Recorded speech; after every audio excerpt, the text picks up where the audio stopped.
Boa noite! Mais um momento nós vamos passar na presença do nosso Deus, orando, pedindo a bênção, a graça, a força, a direção do nosso Deus. E Deus, que é riquíssimo em misericórdia, há de nos conceder estas bênçãos mais uma vez.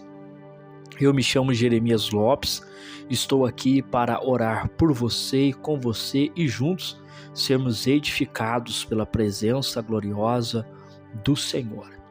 Oremos ao nosso Deus já de início, agradecendo a Ele pelo dia que Ele nos concedeu e também apresentando este momento que vamos discorrer o Salmo 78. Senhor, meu Deus, meu Pai, nós te agradecemos pelo dia que o Senhor nos deu. Um dia de vitória, um dia de bênção, um dia de força, um dia, Senhor Deus, que a sua bondade esteve sobre nós. Vimos o teu cuidado na área espiritual, na área financeira, na área emocional, nas vestimentas. Pudemos contemplar o Senhor, ó Deus, cuidando e zelando de nós.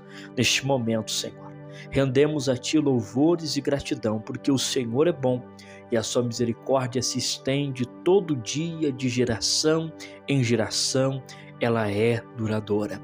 Senhor, ao Senhor neste momento, adoramos na beleza da sua santidade, pois o Senhor é maravilhoso.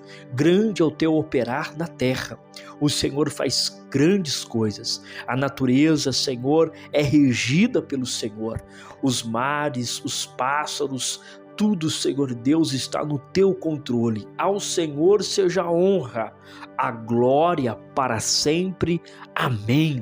Neste momento, Senhor, lhe pedimos que o Senhor venha falar conosco através da sua palavra. Deste Salmo 78, falando, Senhor, nos direcionando, nos ensinando a tua vontade e o teu querer.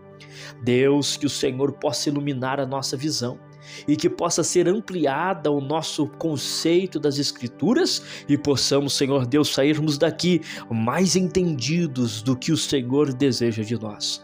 Intercedemos por aqueles que estão em aflição.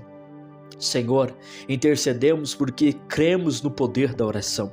Intercedemos por aqueles que estão aflitos por uma enfermidade, aflitos por uma questão judicial, aflitos por um problema, Senhor, na família, com o marido, com a esposa, com os filhos, aflitos, ó Senhor Deus, por um problema no trabalho. Que a tua bênção e que a tua graça repouse agora sobre a vida do teu filho, da tua filha, dando ânimo, dando força, dando sabedoria para ele entrar e sair desta situação com maestria.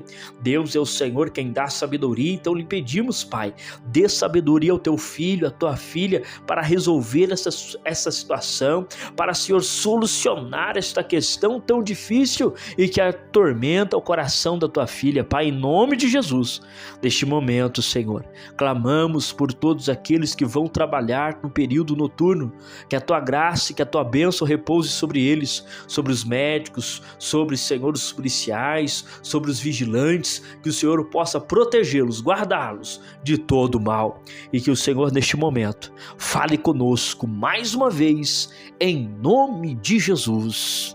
Amém e graças a Deus.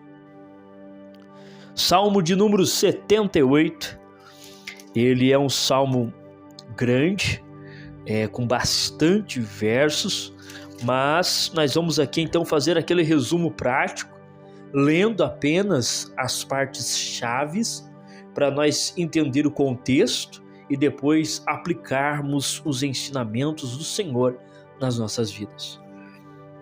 Salmo 78, verso 1 a seguir diz assim: Escutai a minha lei, povo meu, e inclinai os ouvidos às palavras da minha boca. Abrirei a boca numa parábola e proporei enigmas da antiguidade, os quais temos ouvido e sabido, e nossos pais nos têm contado. Não os encobriremos aos seus filhos, mostrando à geração futura os louvores do Senhor, assim como a sua força e as maravilhas que fez, porque ele estabeleceu um testemunho em Jacó e pôs uma lei em Israel e ordenou aos nossos pais que a fizessem conhecer a seus filhos, para que a geração vindoura a soubesse, e os filhos que nascessem se levantassem e contassem aos seus filhos, para que pusessem em Deus a sua esperança, se não esquecessem das obras de Deus, mas guardassem os seus mandamentos, e não fossem como seus pais, geração contumaz e rebelde, geração que não regeu seu coração e cujo espírito não foi fiel para com Deus. Agora, a partir do verso de número 32, diz assim: com tudo isto ainda pecaram e não deram crédito às suas maravilhas, pelo que consumiu os seus dias na vaidade e os seus anos na angústia. Pondo-os ele à morte, então o procuravam e voltavam e de madrugada buscavam a Deus. E lembravam-se de que Deus era a sua rocha e o Deus Altíssimo o seu Redentor. Todavia, lisonjeavam-no com a boca e com a língua lhe mentiam, porque o seu coração não era reto para com ele, nem foram fiéis os seus concertos, ao seu concerto. Mas ele, que é misericordioso, perdoou a sua iniquidade e não os destruiu. Antes, muitas vezes desviou deles a sua cólera e não deixou despertar toda a sua ira, porque se lembrou de que eram carne, um vento que passa e não volta. Quantas vezes o procuraram no deserto e o ofenderam na solidão? Voltaram atrás e tentaram a Deus e duvidaram do Santo de Israel. Não se lembraram do poder da sua mão, nem do dia em que os livrou do adversário. Amém. Graças a Deus. Este é o salmo que narra a história completa, basicamente, de Israel. Israel, ele passou por um processo de formação através ali dos patriarcas. Os patriarcas, eles foram formando famílias e multiplicando. Iniciou com Abraão, depois com Isaac, depois com Jacó. Jacó é aquele que era pai de José, que foi governador do Egito e que chamou os seus familiares na terra do Egito por causa da fome e da escassez que estava acontecendo. Ok? E então o povo no Egito, a família de Jacó, a casa de Jacó se multiplicou, se fortaleceu. E em 400 anos eles eram um povo numeroso. E o Senhor Deus então se lembrou da promessa de Abraão. E então levantou o legislador de Israel, que é Moisés, que libertou o povo com a mão poderosa de Deus, fazendo sinais e prodígios e confirmando a saída do povo de Israel do Egito, atravessando o mar, entrando no deserto, passando ali o período no deserto e entrando agora na Canaã, na terra que foi prometida a Abraão. E aqui neste salmo nós encontramos claramente a história descrita, corrida facilmente para aquele que deseja entender como que aconteceu. Mas dentro dessa situação, o salmista aqui, ele vai destacar o desleixo da nação de Israel em contar os feitos do Senhor. E dentro disso nós vamos tirar 3 lições práticas para as nossas vidas, a partir do verso de número 5. A primeira lição que nós encontramos é que está escrito assim no verso 5: porque ele, o Senhor, estabeleceu um testemunho em Jacó e pôs uma lei em Israel e ordenou aos nossos pais que assim fizessem conhecer os seus filhos, os feitos do Senhor. Então a lei que o Senhor estabeleceu de início para Israel era única, que os pais anunciassem os feitos de Deus na terra em favor de Israel. E aqui é interessante porque Deus deseja que isso aconteça, porque o Senhor Deus, ele opera o sinal e a maravilha. Isso é uma realidade, mas a criança que vai se desenvolvendo, pré-adolescente, juvenil e a fase adulta, eles precisam então serem discipulados pelos pais para conhecer o verdadeiro Deus e não se dobrar a outros deuses. Já a nação de Israel estava deixando então este princípio, o princípio de anunciar os feitos de Deus, de negligenciar esta lição que o Senhor Deus deu a Israel, porque a saída do Egito foi uma lição. Ao tempo que a nação ficou no deserto, foi uma lição. Cada cidade que eles conquistavam era um grande ensinamento, uma grande lição. E eles tinham então que fazer isso, anunciar o que o Senhor Deus realizou, as maravilhas que ele operou. E aqui a gente tira a primeira lição. Nós devemos sempre anunciar para as pessoas como nosso Deus é, como ele faz, o que ele é capaz, o que ele pode fazer. Nós devemos anunciar isso. É por isso que Jesus Cristo, quando estava indo assunto ao céu, ele disse: ide por todo mundo, anunciai o evangelho, a minha palavra, anunciai a minha pessoa, anunciai aquilo que eu fiz. O que nós anunciamos? Anunciamos que Jesus Cristo morreu, perdoou os nossos pecados, enviou o Espírito Santo e em breve voltará nesta terra.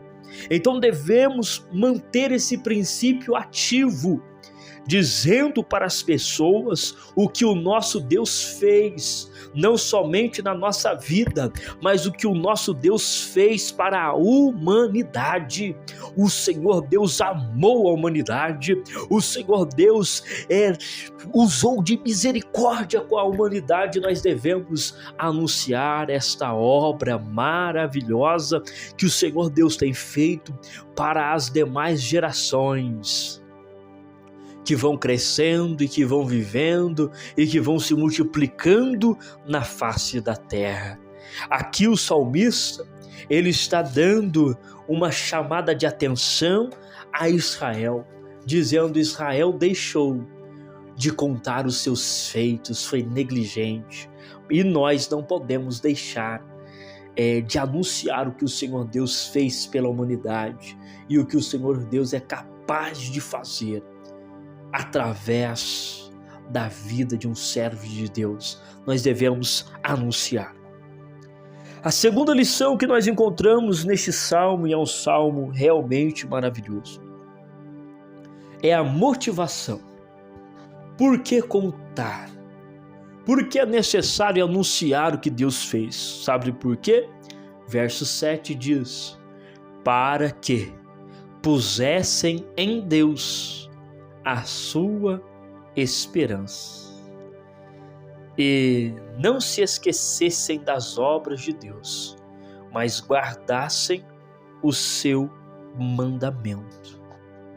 Qual é o motivo que Deus estabeleceu essa lei? Anuncie os meus feitos, para que esta geração agora que está se levantando não esqueça de mim e venha aplicar a sua confiança em mim, a minha esperança em mim, e venha se lembrar do que eu faço, e venha guardar os meus mandamentos. Então é uma responsabilidade, não é somente uma questão de anunciar o que Deus fez, mas é uma questão de responsabilidade. A ausência de anunciar quem o nosso Deus é vai refletir em uma geração que vai confiar em outras coisas, vai confiar na internet, vai confiar no governo, vai confiar em homens, vai confiar na tecnologia, mas o Senhor Deus diz: anuncie o que eu fiz. Anuncie quem eu sou, e então eles que estão crescendo vão colocar a esperança em mim. E é por isso que nós vemos nesta terra atual em que vivemos duas classes de gerações. A primeira geração é uma classe que confia em Deus. O que é o futuro para você? O futuro meu é Deus, o futuro meu é o céu, o futuro meu é a pátria celestial. Embora exista outra geração que nós perguntamos: o que você espera? Eles dizem: eu não espero nada, ou eu espero somente esta vida terrena e superficial aqui. Então é uma responsabilidade, e está na nossa mão de anunciar os feitos do Senhor. Lembre-se sempre que Jesus diz: ide por todo o mundo e anunciai o evangelho. Diga para as pessoas o que é que eu fiz, fale para elas o que é que eu realizei, e então estas pessoas vão começar a ter eu, o Senhor, como esperança, como futuro, como abrigo, como refúgio no momento da dificuldade para eles. Veja qual é o motivo, por que anunciar? Por que dizer da lei? Por que dizer as maravilhas? Porque isto é uma lei, é um mandamento. Porque sem isso, a geração da frente não vai saber quem é Deus. E aqui nós então partimos para o terceiro tópico e a terceira e última lição, porque o tempo já se esgota.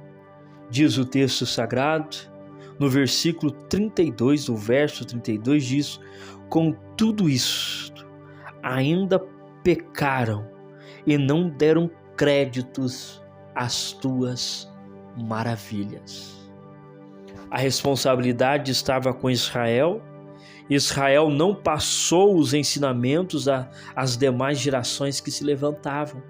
Consequentemente, as pessoas não estavam mais dando crédito ao que o Senhor Deus tinha feito.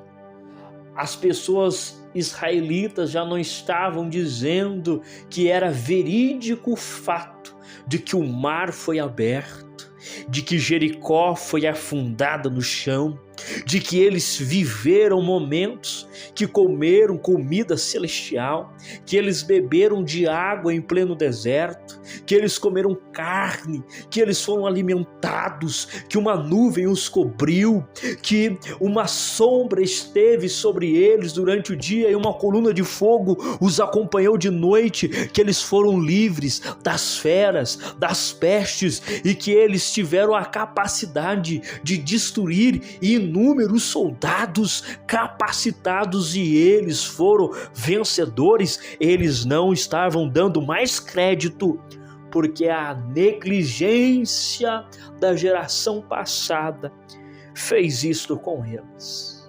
E eles então se encontraram sem dar crédito para o que o Senhor Deus fez, para as maravilhas. Eu e você temos uma responsabilidade. Deus te levantou nesta época, neste momento, está nesta cidade, você está nesta escola, você está neste bairro, você está nesta igreja, porque Deus quer que você anuncie o que Ele fez, o que Ele realizou Para qual motivo? Para que as pessoas tenham esperança em Deus. Louvado seja o nome do Senhor. Diante disso tudo que aconteceu, eu fiz questão de ler o verso 38 que diz: mas ele que é misericordioso perdoou todas estas falhas e não os destruiu antes. Muitas vezes, o que é esse muitas vezes? Por várias gerações, por várias pessoas, por muito tempo, o Senhor Deus apaziguou a ira, deixou de lado a cólera, lembrou que eles eram carne e que eles eram simplesmente seres humanos, frágeis, e usou de misericórdia. Neste tempo presente, eu e você estamos cobertos pela misericórdia do Senhor, sim, mas a responsabilidade está na sua mão, está na minha mão. Anuncie o que Deus fez, diga as maravilhas que o Senhor realizou, para que a humanidade tenha esperança em Deus. Amém? Oremos ao nosso Deus. Senhor, nosso Deus e nosso Pai, te glorificamos por esta palavra tão maravilhosa, Senhor. Este Salmo 78 que nos ensina que devemos ter, ó Senhor, o princípio de testemunhar aquilo que o Senhor fez pela humanidade como uma lei, como estatuto, como uma ordenança. Senhor Deus, que o Senhor possa nos ajudar a anunciar os teus feitos, a anunciar a sua existência, para que as pessoas venham ter esperança e guarde os seus mandamentos. Ó Deus eterno, tenha misericórdia se estamos sendo negligentes, tenha misericórdia se estamos sendo, ó Senhor Deus, omissos nesta empreitada, neste anúncio. Tenha compaixão de nós e nos ajuda a cumprir esta ordem, para que o teu nome seja conhecido, para que o teu nome, Senhor Deus, seja ressaltado na sociedade, e esta sociedade do século 21 conheça que tu és o Deus Todo-Poderoso e que a esperança, o futuro só existe em ti. Dê uma noite de paz aos teus filhos, manifeste a tua graça sobre os lares, sarando, libertando, curando e transformando, em nome de Jesus. Amém e graças a Deus. Que Deus em Cristo Jesus te abençoe e te guarde de todo mal.